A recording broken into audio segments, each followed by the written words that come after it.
La pluie frappait les vitres avec une insistance presque cruelle, comme pour souligner la fracture qui venait de s'ouvrir entre eux. Éléonore sentit son cœur se déchirer lorsqu'elle entendit la porte claquer. Julien dit « Olga, si tu pars maintenant, je ne te le pardonnerai jamais. » Yo, ses yeux bleus comme un ciel troublé, s'étaient assombris, emplis de désespoir et de colère.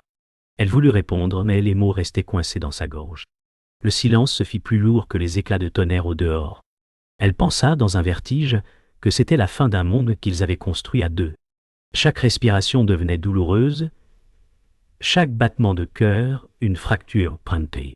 Éléonore dit « Yoga, tu crois que je le veux? Tu crois que je choisis de te détruire ?» Leurs regards se croisèrent, implorants et furieux, comme si tout pouvait encore être sauvé, ou bien définitivement perdu. Le silence de l'appartement paraissait soudain immense, comme si chaque objet portait le poids de leur dispute. Éléonore resta figée, les doigts crispés sur la poignée. Julien dit « Olga, tu n'as pas compris. Je me bats depuis des mois pour nous. » Yo, sa voix tremblait d'une colère contenue. Elle ferma les yeux, sentant la pluie frapper plus fort, comme pour l'enfermer dans cette vérité. Elle répondit « Ouais. Et moi, tu crois que je n'ai rien sacrifié ?» Yo, ses épaules s'affaissèrent, sa respiration rapide. Le narrateur souligna le contraste cruel, deux âmes liées par l'amour et séparées par le silence de leur choix. La tempête dehors semblait refléter la tempête intérieure. Aucun mot ne suffisait à briser le gouffre qui s'était ouvert, pourtant chacun espérait encore une main tendue. La pluie battait comme un tambour contre la ville endormie. Julien fit un pas en avant, ses yeux brillant d'une intensité douloureuse. Il dit « Olga, dis-moi au moins que tu m'aimes encore. » Yo, Éléonore détourna le regard, sa gorge serrée. Elle souffla « Yoga, je t'aime trop, et c'est pour ça que je pars. » Yo, sa voix se brisa, emportant dans le silence une vérité insoutenable. Le narrateur insista « L'amour le plus fort peut devenir la plus grande malédiction. » Leurs ombres se mêlaient sur le mur. Deux silhouettes qui semblaient se toucher sans jamais s'unir. Chaque seconde pesait comme une éternité. Le claquement du tonnerre résonna comme pour sceller leurs mots. Julien tendit la main, comme s'il pouvait encore retenir le destin.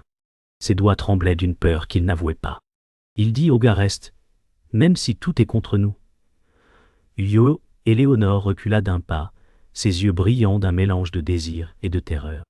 Elle répondit « Olga, si je reste, je nous perds tous les deux. » Yo, le narrateur décrivit le vide entre eux, un gouffre fait de promesses brisées et d'espoirs meurtris. La pluie, implacable, effaçait peu à peu la chaleur de leurs derniers instants. Leurs cœurs battaient à l'unisson, mais leurs choix divergeaient comme deux routes irréconciliables. La poignée vibra sous la pression de sa main. Éléonore comprit que ce geste allait marquer la fin. Julien dit « Olga, tu vas regretter ce silence. » Yo! Ces mots claquèrent comme un fouet, brisant les dernières illusions. Elle ferma les yeux, une larme coulant lentement sur sa joue. Elle murmura « Olga, j'ai déjà commencé à regretter. Chaque seconde loin de toi. » Yo, le narrateur souligna la tragédie. Leur amour survivait encore dans leurs mots, mais se brisait dans leurs actes. Le tonnerre gronda, la pluie rugit, et dans ce chaos, deux cœurs s'éloignaient pour ne jamais se retrouver tout à fait. La pluie s'était calmée, mais l'orage demeurait en eux. Éléonore, assise sur le lit défait, fixait le vide avec des yeux éteints. Julien marchait de long en large, son souffle court. Il dit « Ego, pourquoi tu ne peux pas croire que je suis prêt à tout ?» Yo, sa voix vibrait d'un mélange de supplication et de colère. Elle détourna la tête, murmurant « Yogo, parce que l'amour ne suffit pas à protéger du reste du monde. » Yo, ses doigts froissaient les draps, cherchant un ancrage dans le chaos. Le narrateur décrivit son visage, une force brisée, une tendresse abîmée. Julien s'arrêta, le dos tourné, incapable de trouver les mots justes. Dans cette chambre sombre, chaque silence devenait une cicatrice supplémentaire. Un cri retenu. La nuit avançait, pesante, et les murs semblaient se rapprocher. Éléonore dit « Égoi, tu ne sais pas ce que c'est d'affronter leur regard, leur jugement. » Yo, Julien la fixa, son souffle irrégulier. « Ok, alors je les affronte pour toi. » Yo, cria-t-il presque. Sa voix résonna dans la pièce comme un éclat de verre. Elle détourna les yeux, incapable de supporter la brûlure de son regard. Le narrateur expliqua que leur blessure venait moins de la haine des autres que de l'impossibilité de partager le fardeau. Dans le silence qui suivit, on aurait cru entendre les battements de deux cœurs enfermés dans une même cage, mais qui cognaient dans des directions opposées. Julien s'agenouilla soudain devant elle, ses mains cherchant les siennes. Son regard suppliant brillait d'un éclat douloureux. « Huogé, ne me ferme pas la porte. Je peux changer, je peux supporter ce qu'il faut. » Yo Éléonore le regarda, ses yeux emplis de larmes. « Huogé, tu veux tout porter, mais tu ne comprends pas.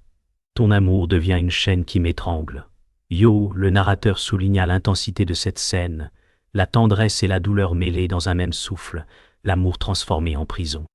Leurs visages si proches, et pourtant séparés par des peurs plus fortes que les promesses.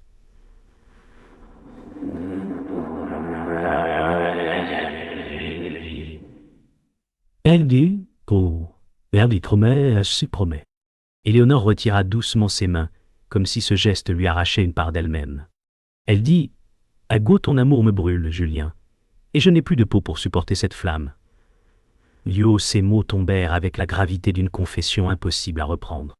Julien resta immobile, ses bras suspendus dans le vide, incapable de comprendre ce vide brutal. Le narrateur décrivit le contraste. L'un tendant toujours vers l'autre reculant malgré le désir de rester. Dans la pièce saturée de silence, la distance entre eux devenait un abîme infranchissable. Julien recula enfin, ses genoux craquant sous l'effort. Il se releva lentement, ses yeux rouges de douleur. Il dit « Oga, tu penses qu'on ne mérite pas une chance ?» Yo, sa voix se brisa. Éléonore, serrant son oreiller contre elle, murmura « Yoga, je pense que le monde ne nous la donnera jamais. » Yo, le narrateur, raconta le poids de cette vérité. L'amour n'était pas mort, mais il s'étouffait sous le poids des attentes et des règles invisibles. Le silence redevint roi, plus cruel encore que les cris. Le jour se leva sur une ville encore trempée de pluie. Éléonore marchait dans les rues pavées, son manteau serré contre elle, le cœur lourd. Le narrateur souligna que chaque pas l'éloignait de Julien, mais jamais assez pour effacer son souvenir. Elle revoyait son regard, son cri, cette main tendue qu'elle n'avait pas saisie. Des passants la croisaient, indifférents, mais elle portait une douleur qu'ils ne voyaient pas. « Huogé, je ne peux pas revenir, murmura-t-elle, la voix étouffée par le vent froid. Pourtant, son souffle se brisait sous l'écho d'un désir inavoué. L'absence devenait un poids plus dur que la présence du conflit. Pendant ce temps, Julien se tenait devant la maison familiale, ses poings serrés dans ses poches. Les fenêtres fermées semblaient juger son retour. Sa mère avait toujours désapprouvé son histoire avec Éléonore. Il inspira profondément avant de frapper à la porte. « Huogé, tu dois comprendre, dit-il dans un souffle, comme s'il s'adressait à elle encore. » Le narrateur décrivit sa silhouette tendue, un homme prêt à affronter le poids du monde pour un amour menacé. Mais dans ses yeux, il y avait aussi la peur. Et si tout s'effondrait avant même de commencer? La porte s'ouvrit sur un visage fermé, celui de son père. « Huogé, elle n'est pas pour toi, dit-il sèchement, la voix glaciale.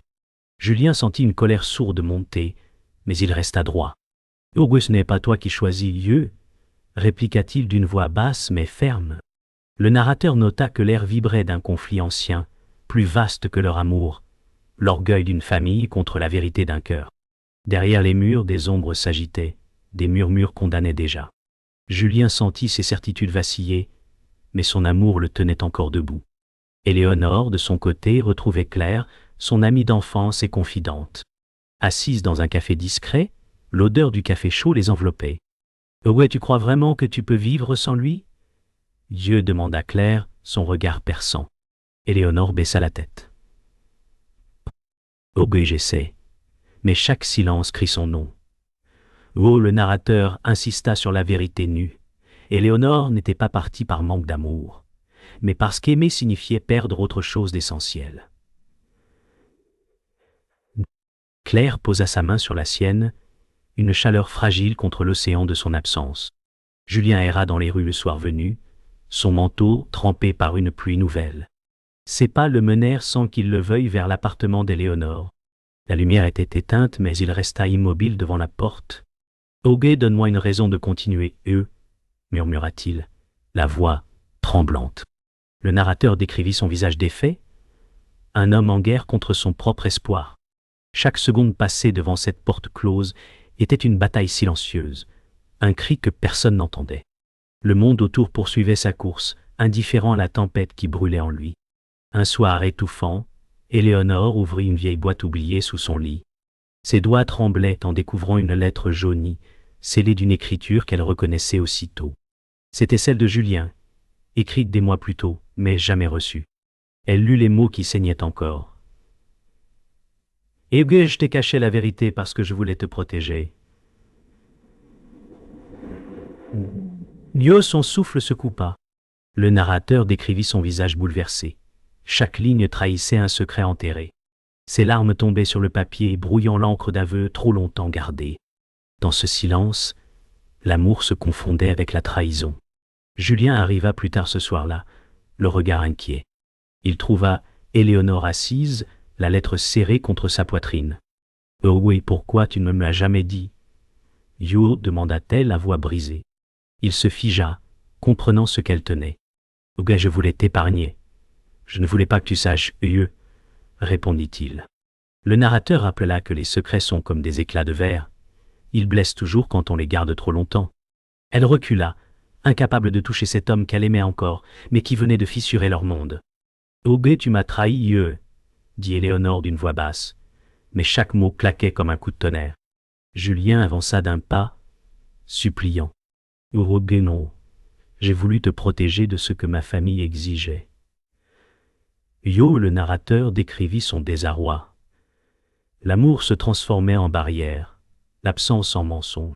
Ses mains cherchaient les siennes, mais elle recula encore. « Auguste, tu as décidé pour moi, murmura-t-elle la gorge serrée. Et dans ses yeux brillait l'évidence. Il venait de perdre plus que sa confiance. Le silence pesa, brisé seulement par les battements rapides de leur cœur ernés. Julien dit « Auguste, ils m'ont forcé à promettre. Je devais choisir entre toi et leur honneur. » Ces mots résonnaient comme une condamnation. Éléonore sentit ses jambes céder. « Auguste, tu aurais dû me le dire. J'aurais porté ce fardeau avec toi, cria-t-elle, la voix éraillée. Le narrateur souligna à l'instant. La révélation n'était pas seulement un secret dévoilé, mais la certitude que l'amour s'était construit sur des fondations fragiles. Leurs regards s'accrochaient, douloureux et implorants, mais l'abîme entre eux s'élargissait. La pluie reprit soudain, battant contre les vitres comme un écho cruel. Éléonore, la voix tremblante, dit « Ega, alors tout ce temps, je n'ai jamais vraiment eu le choix. » Julien tendit la main, mais elle détourna le visage. « Auguste, tu ne comprends pas.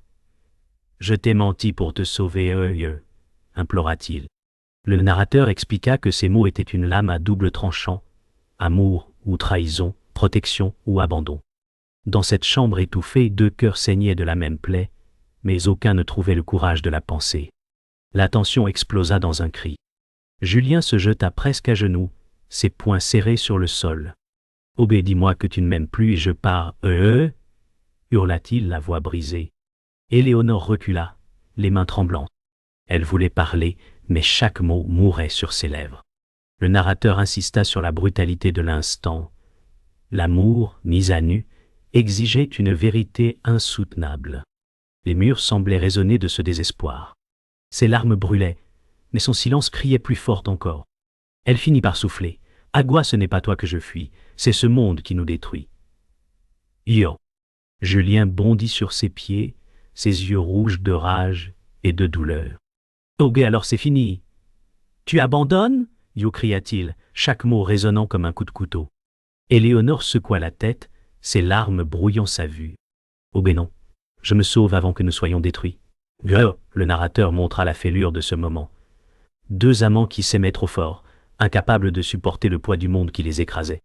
Leur souffle court se mêlait comme une bataille invisible. La pièce entière vibrait de leur désespoir. La pluie dehors redoubla, frappant les vitres avec fracas. Julien s'approcha, sa voix tremblante.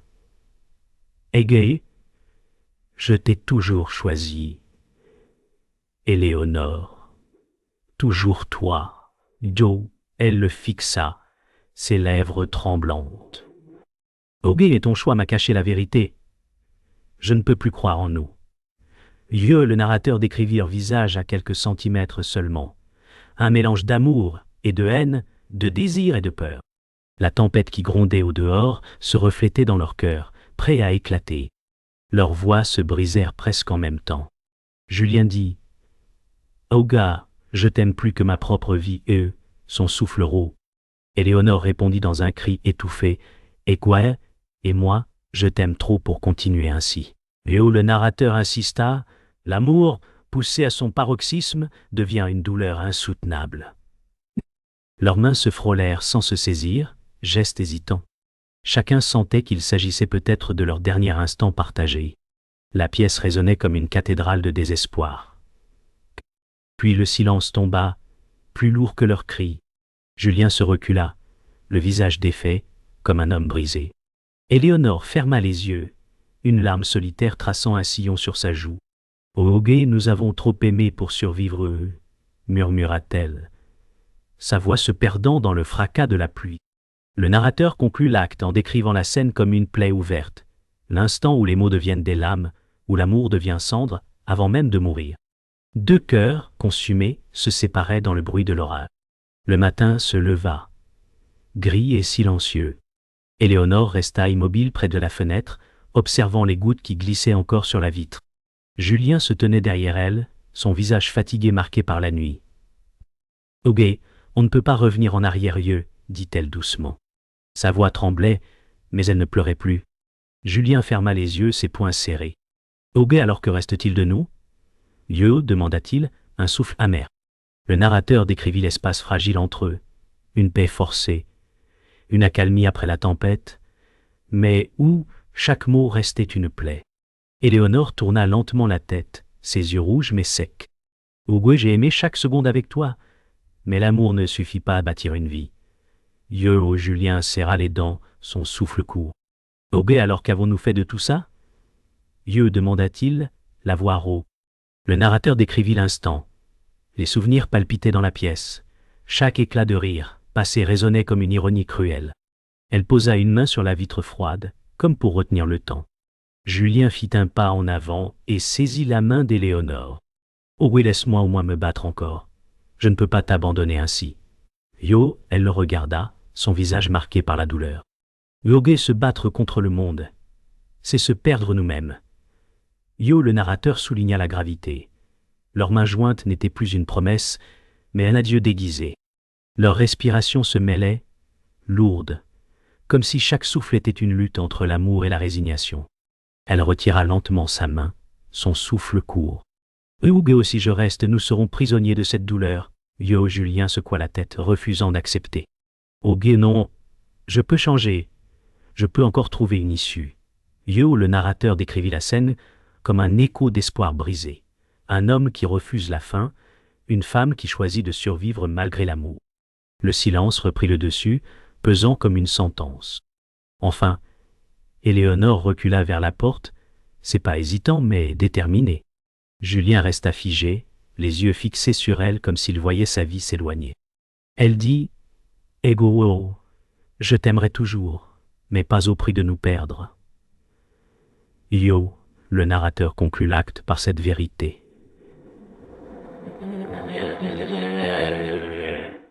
La résolution n'était pas un triomphe, mais un choix douloureux. Les éclats d'orage s'étaient tus, remplacés par un silence glacial. Deux âmes liées pour toujours, mais condamnées à marcher séparément. Les derniers mots résonnèrent dans l'air comme un coup de tonnerre étouffé. Éléonore se tenait devant la porte, son cœur battant dans sa poitrine.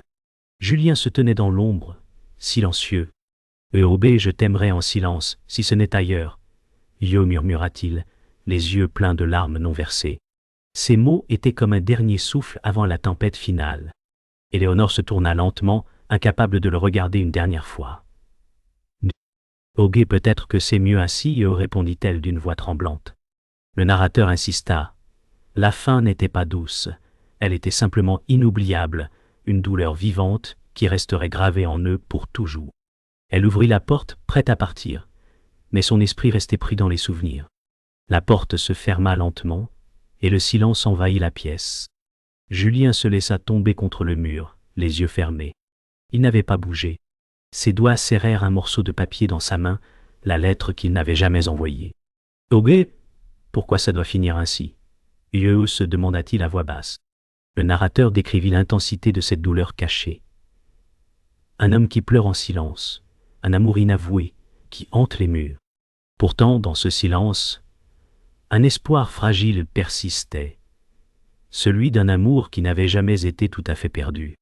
Éléonore marcha dans les rues de la ville, son manteau serré contre elle, le vent glacé la frappe en poing. Chaque pas semblait plus lourd que le précédent. Elle voulait partir, mais son cœur restait derrière, dans cette pièce, avec lui. Elle s'arrêta un instant, regardant les lumières de la ville se mélanger à la pluie. « Ogé, pourquoi c'est si difficile ?» se demanda-t-elle. Le narrateur souligna l'ambiguïté du moment. L'amour ne meurt jamais totalement. Il se transforme, se cache, mais reste présent. Elle ferma les yeux, sentant une vague de chaleur dans son cœur, comme une dernière empreinte de leur connexion. La rue semblait déserte, mais Éléonore n'était pas seule. Elle sentit une présence derrière elle, un souffle chaud sur sa nuque. Elle se tourna brusquement et le vit, Julien, qui était là, sans dire un mot. « Ogé, pourquoi ?» demanda-t-elle, la voix brisée. Il s'approcha lentement, sa main tendue vers elle, sans un mot. Le narrateur expliqua ce moment. Un acte muet, un dernier essai, non pas de réparer, mais d'être ensemble, même dans le silence le plus lourd. Ils restèrent là, figés, le temps suspendu autour d'eux. Finalement, Éléonore prit sa main, mais sans un mot. Il savait que ce qu'il faisait n'était pas un retour en arrière, mais un pas vers un autre chemin. « Oh, peut-être que le silence peut tout dire, murmura-t-elle. Julien hocha la tête, la respiration encore lourde. Le narrateur conclut avec cette vérité. Parfois, l'amour n'a pas besoin de mots, juste de la présence, même dans la douleur. Ils avancèrent ensemble dans la nuit, leur avenir incertain, mais leur cœur, enfin unis dans le silence,